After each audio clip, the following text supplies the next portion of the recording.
My name is Mary, and I'm 68 years old. For the past 5 years since my husband passed away, I've been carrying a weight that goes far beyond grief. It's the weight of realizing that the children you raised, the ones you sacrificed everything for, see you as nothing more than a bank account with legs. But sometimes, life has a way of teaching lessons that cut deeper than any words ever could. It started innocently enough, the way these things always do. About 6 months after Robert died, my son David called me, his voice thick with stress. He'd been laid off from his construction job and the mortgage was due, $3,000. Just until he got back on his feet, he promised. I'd been married to Robert for 43 years and we'd lived modestly, saved carefully. 3,000 wasn't going to break me, and David was my son. Of course I helped. Sarah called 2 weeks later. Her daughter needed braces and the insurance wouldn't cover the full amount, $2,500. She cried on the phone, telling me how guilty she felt asking, but Emma was so self-conscious about her teeth. What kind of grandmother would I be if I said no? I transferred the money that same day. The requests kept coming, month after month. David's car needed a new transmission. Sarah's husband lost his job, medical bills, credit card payments that had gotten out of hand, home repairs that couldn't wait. Each time they approached me with this careful mixture of desperation and entitlement, as if my willingness to help was both surprising and inevitable. I should have seen the pattern developing, but grief does strange things to your judgment. I was lonely, rattling around in the house that Robert and I had shared for decades, and every phone call from my children felt like proof that I still mattered, that I still had a purpose. Looking back, I can see how naive that was. They weren't calling because they needed me, they were calling because they needed my money. The first time I tried to set boundaries was about a year after Robert's death. David called with another emergency. His business partner had bylaid on their roofing company, leaving him with outstanding debts and half-finished contracts. He needed $15,000 to keep the business afloat. $15,000. I felt something shift in my chest, a tightness that hadn't been there before. David, I said carefully, honey, that's a lot of money. Maybe we should sit down and talk about a real plan. Something long-term that doesn't involve me constantly bailing you out. The silence on the other end of the line stretched for so long I wondered if the call had dropped. When he finally spoke, his voice had changed completely. Gone was the desperate, pleading tone. In its place was something cold and calculating. Mom, you can't be serious. After everything I've been through, after losing Dad, after trying to keep my family together, you're going to nickel and dime me. You've got all that insurance money from Dad just sitting in the bank doing nothing. Insurance money? As if Robert's life insurance was some windfall I'd won in a lottery, instead of compensation for losing the man I'd planned to spend my golden years with. But I bit my tongue and transferred the money because I still believed that love could bridge any gap, heal any wound. The second wake-up call came during Thanksgiving that year. I'd spent 3 days preparing the meal, just like Robert and I used to do together. Turkey with all the fixings, homemade pies, the good china that we'd saved for special occasions. David and his wife Jennifer brought their 2 boys. Sarah came with her husband Mark and their daughter Emma. The conversation over dinner was pleasant enough, filled with updates about jobs and school and neighborhood gossip. But as the evening wound down and I started clearing dishes, I overheard Jennifer talking to Sarah in the kitchen. I don't know how much longer we can keep this up, Jennifer was saying, her voice low but not low enough. David's been counting on her help to cover the mortgage for months now. What happens when she gets tired of playing bank? She won't, Sarah replied confidently. Mom's got more money than she knows what to do with, and we're all she has. She needs us to need her. Needs us to need her. The words hit me like a physical blow. I stood frozen in the dining room, holding a stack of dirty plates, as my daughters-in-law discussed me like I was a resource to be managed rather than a person to be loved. The worst part was the casual certainty in Sarah's voice, as if my purpose in life had been reduced to funding their poor decisions. That night, after everyone had gone home, I sat in Robert's armchair and really looked at the bank statements I'd been avoiding. In the 18 months since his death, I'd given my children over $60,000. $60,000 in loans that were never discussed as loans, gifts that were never acknowledged as gifts, and emergencies that seemed to multiply like rabbits. But even with that stark number staring me in the face, I didn't have the heart to cut them off completely. These were my children. I'd changed their diapers and nursed them through childhood illnesses and helped them with homework and celebrated every milestone. Surely there was still some of that love left underneath the entitlement. I was wrong. The breaking point came 2 years later during what should have been a celebration. Emma, Sarah's daughter, was graduating from high school. It was a proud moment, watching my granddaughter walk across that stage, diploma in hand. The ceremony was beautiful, and afterward, the whole family gathered at Sarah's house for a barbecue. I'd brought a card with $500 cash for Emma's graduation gift, the same amount Robert and I had always given for major milestones. Emma hugged me and thanked me, her smile genuine and warm. For a moment, I felt like I was still the beloved grandmother I'd once been. But the feeling didn't last long. I was helping Sarah arrange food on the back deck when I noticed David and Mark huddled together near the grill, their conversation animated and urgent. David looked frustrated, gesturing with his beer bottle as he spoke. "I've been trying to convince her for months," David was saying. "The house is way too big for one person and she's sitting on a goldmine. If she'd just downsized to a condo, she could free up 300,000 easy, more than enough to help us all get our feet under us." Mark nodded enthusiastically. "Right, and it's not like she's using all that space. She rattles around in there like a ghost. Jennifer was telling me that your mom paid for David Jr.'s summer camp this year, $6,000 for 8 weeks. She's got money to burn. The thing is," David continued, lowering his voice slightly, "I think she likes having us dependent on her. It gives her purpose or whatever. But we can't keep living like this, constantly having to come up with sob stories just to pay our bills." Sob stories. I gripped the edge of the deck railing so hard my knuckles went white. 3 years of what I thought were genuine emergencies, genuine needs, and he was calling them sob stories. As if my love and concern were just vulnerabilities to be exploited. "What if she just won't sell?" Mark asked. David shrugged. "Then we'll have to get creative, start talking about how worried we are about her living alone, safety issues. Maybe suggest she's getting forgetful, make it seem like moving somewhere smaller would be for her own good." My blood ran cold. They weren't just planning to manipulate me financially anymore. They were talking about manipulating me into giving up my home, the place where Robert and I had built our life together, where every room held memories I wasn't ready to surrender. I managed to get through the rest of the evening without confronting them, but my hands shook as I drove home. The house felt different when I walked through the front door, like I was seeing it through their eyes instead of mine. Not a home filled with love and memories, but a commodity to be liquidated. That night I called my lawyer. James Morrison had handled Robert's and my legal affairs for over 20 years. He'd drawn up our wills, helped us with the house purchase, guided us through various financial decisions. I trusted him completely, which made the conversation I was about to have even more necessary. "Mary," he said warmly when I walked into his office the next morning, "it's good to see you. How are you holding up?" "I've been better, James," I admitted. "I need to make some changes to my will and I need your advice on a few other matters." Over the next 2 hours, I laid out everything. The constant requests for money, the overheard conversations, the growing sense that I was being seen as nothing more than a financial resource. James listened without judgment, occasionally asking clarifying questions or taking notes. "I'm not surprised, unfortunately," he said when I finished. "I've seen this pattern before, especially with widowed clients who have significant assets.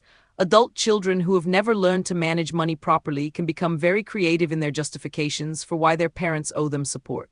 The thing is," I said, "I don't want to cut them off entirely. They're still my children, but I need to know that they love me for more than just my bank account." James nodded thoughtfully. "What if we created a test of sorts? Something that would reveal their true motivations, while giving them a chance to prove they genuinely care about you as a person." That's when he explained the plan that would change everything. Over the next 6 months, I slowly began pulling back my financial support. When David called asking for help with his mortgage payment, I told him I was having some unexpected expenses of my own and couldn't help this time. When Sarah needed money for Mark's truck repairs, I suggested she might want to look into a bank loan instead. The reactions were telling. Instead of concern for my supposed financial difficulties, I got irritation and pressure. David showed up at my house unannounced one afternoon, demanding to know what these mysterious expenses were. Sarah started making pointed comments about how I was hoarding money while my own children struggled. But the real revelation came during Christmas dinner that year. I'd prepared another elaborate meal, hoping that the holiday spirit might remind us all what family was really supposed to be about. The turkey was perfect, the house was decorated just like Robert and I used to do it together, and I'd bought thoughtful gifts for everyone, though I'd scaled back the dollar amount significantly. The evening started well enough. We exchanged presents, and for a while it almost felt like the old days. But as we moved into dinner, the conversation took an ugly turn. David had been drinking more than usual, and his frustration with my recent financial boundaries was clearly weighing on him. Sarah seemed tense too, exchanging meaningful looks with Jennifer across the table. "Mom," David said finally, setting down his fork with more force than necessary. "We need to talk about this money situation." I kept my voice level. "What money situation, David?" "Don't play dumb," Sarah jumped in. "You've been cutting us off left and right, acting like you can't afford to help your own children anymore.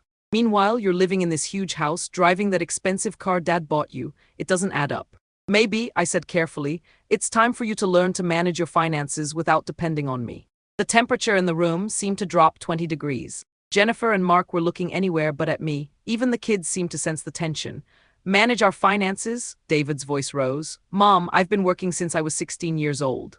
Don't lecture me about managing finances when you've never had a real job in your life. Never had a real job. I'd raised 2 children, managed our household budget, volunteered at the school and the church, cared for Robert's aging parents, and somehow that didn't qualify as real work. But I held my tongue. David, I said quietly, I think you should calm down.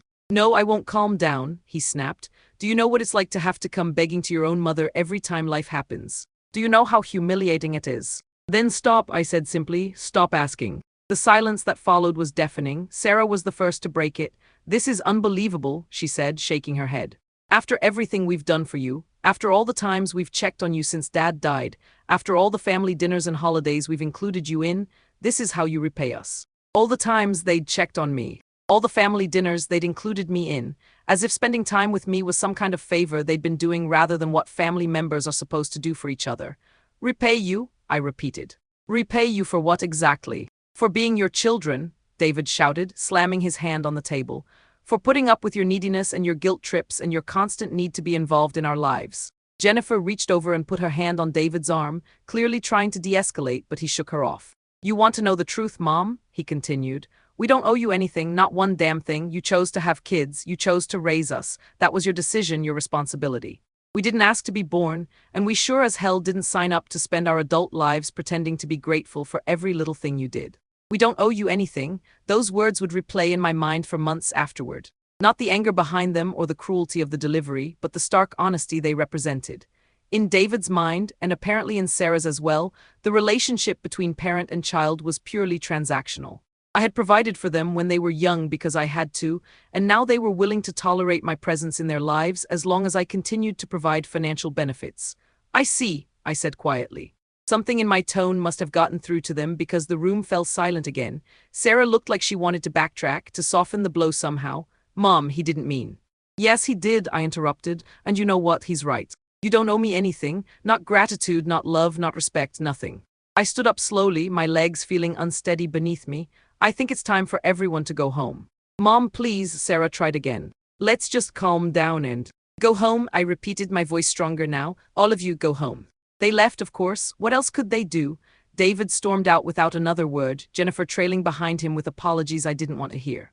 Sarah lingered, clearly torn between damage control and loyalty to her brother, but eventually she left too.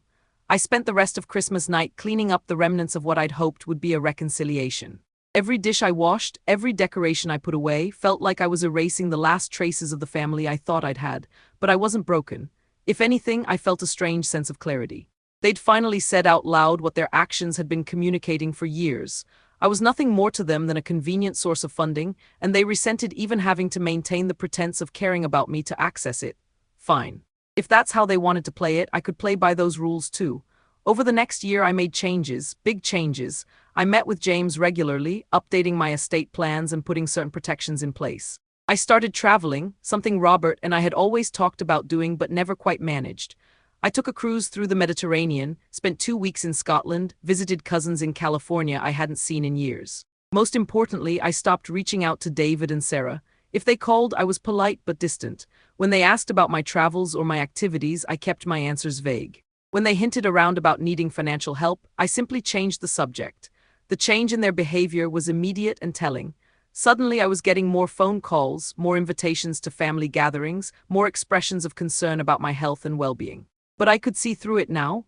Every gesture of affection was calculated, designed to maintain access to what they assumed was their inheritance. Sarah started dropping by unannounced, always with some transparent excuse. She needed to borrow a serving dish, or she wanted to see how I was doing, or she had exciting news to share. During these visits, she'd make pointed observations about how big the house was, how much work the yard required, how dangerous it might be for someone my age to live alone. David took a different approach. He'd call with elaborate apologies for his behavior at Christmas, claiming he'd been under stress and hadn't meant what he'd said.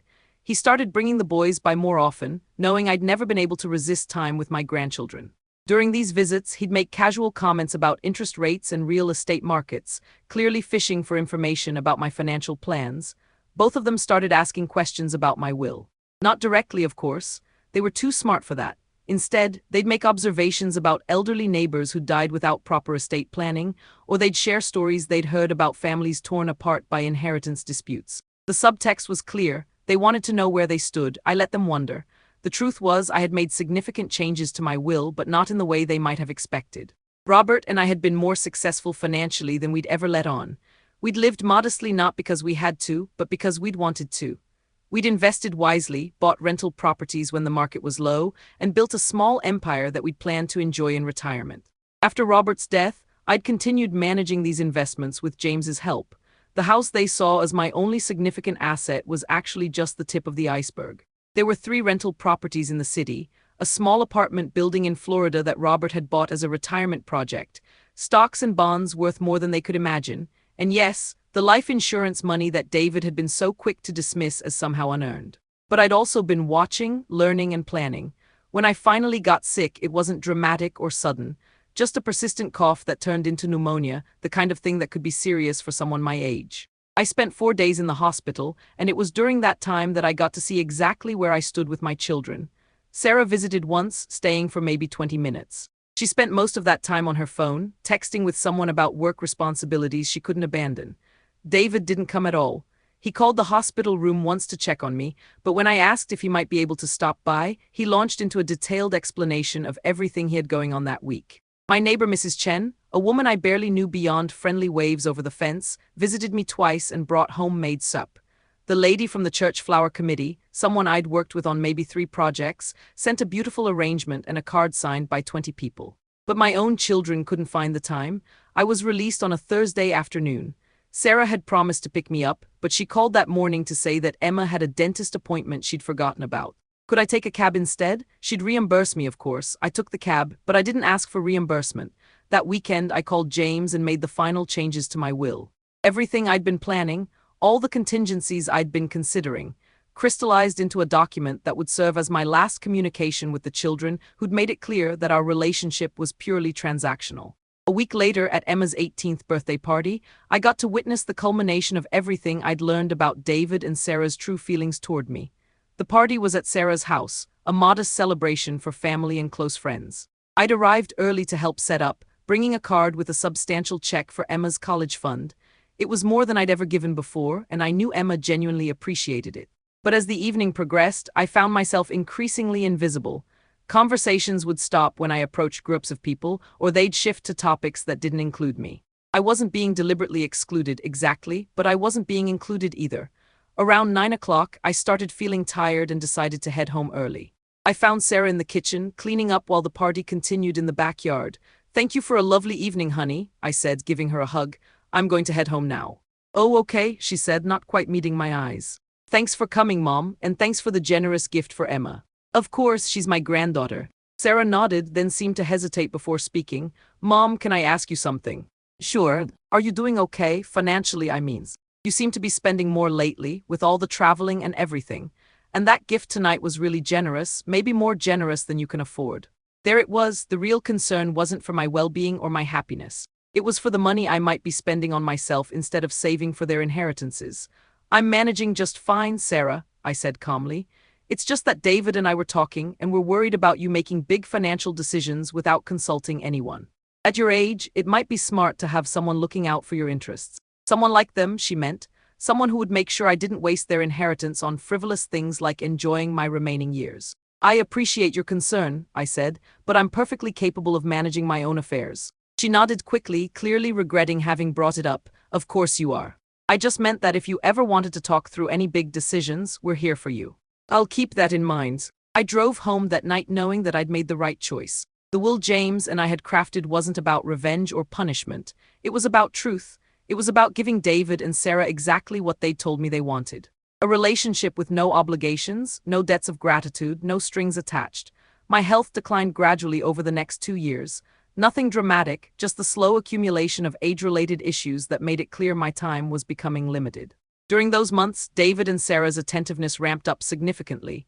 They called more often, visited more frequently, and expressed increasing concern about my living alone. The conversations about selling the house became more frequent and more pointed. They'd found a lovely assisted living facility that would be perfect for someone my age. I wouldn't have to worry about maintenance or yard work or security. I'd have built in social activities and medical support. It made so much sense, they said.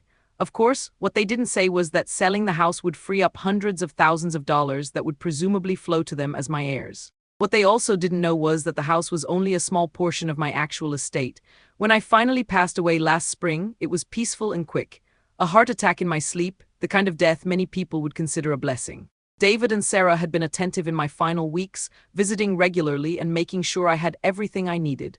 The funeral arrangements were modest, exactly as I'd specified in my detailed instructions. I'd prepaid for everything years earlier, removing any financial burden from my children, while also ensuring things would be done according to my wishes rather than their budget constraints. The service was small but well attended. Mrs. Chen was there, along with several other neighbors. The church ladies came in force, and I was touched to learn that several of my former coworkers from the volunteer organizations I'd supported had made the effort to attend. David and Sarah were there, of course, along with their families, playing the part of grieving children with convincing sincerity. The real drama came 3 days later, when James gathered everyone in his office for the reading of the will. David and Sarah arrived together, both dressed in appropriately somber clothing, but clearly struggling to contain their anticipation. They'd spent the past 3 days making arrangements based on assumptions about what they were going to inherit. Sarah had already spoken to a realtor about listing the house.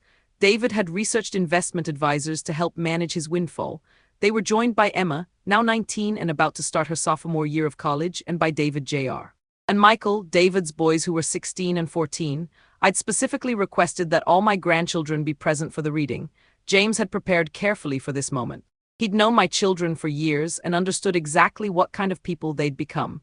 The will we'd crafted together was designed to deliver a very specific message. Before we begin, James announced, Mary left specific instructions for how this reading should be conducted. She wanted certain portions of the will to be read aloud in their entirety, and she wanted everyone to remain present until the entire document has been shared. Sarah shifted uncomfortably in her chair. David leaned forward, his hands clasped tightly in front of him. James opened the folder containing my will and began to read. I, Mary Elizabeth Thompson, being of sound mind and body, do hereby make this my last will and testament, revoking all previous wills and codicils. To my children, David Michael Thompson and Sarah Elizabeth Coleman, I want to begin by saying that I have heard and understood your position on family obligations. You have made it clear that children owe their parents nothing, and that your presence in my life has been a gift I should have been grateful for rather than something I had any right to expect. David's face went white. Sarah made a small choking sound. James continued reading. You have taught me that love within a family should be purely transactional and that financial support should flow only from parent to child, never creating any reciprocal obligation for respect, gratitude, or genuine affection. You have shown me through your words and actions that you view me primarily as a financial resource, and that your concern for my well-being has been directly proportional to your assumptions about your future inheritance. Mom wrote this, Sarah whispered. James kept reading without acknowledging the interruption. In light of these lessons, I have structured my final wishes to honor the relationship you have chosen to have with me. Since you owe me nothing, I am giving you exactly that. Nothing. The silence in the room was deafening. David's mouth was hanging open. Sarah had gone completely pale. To my son David Michael Thompson, I leave the sum of $1 to ensure that you cannot claim you were accidentally omitted from this will. To my daughter Sarah Elizabeth Coleman, I leave the sum of $1 for the same reason.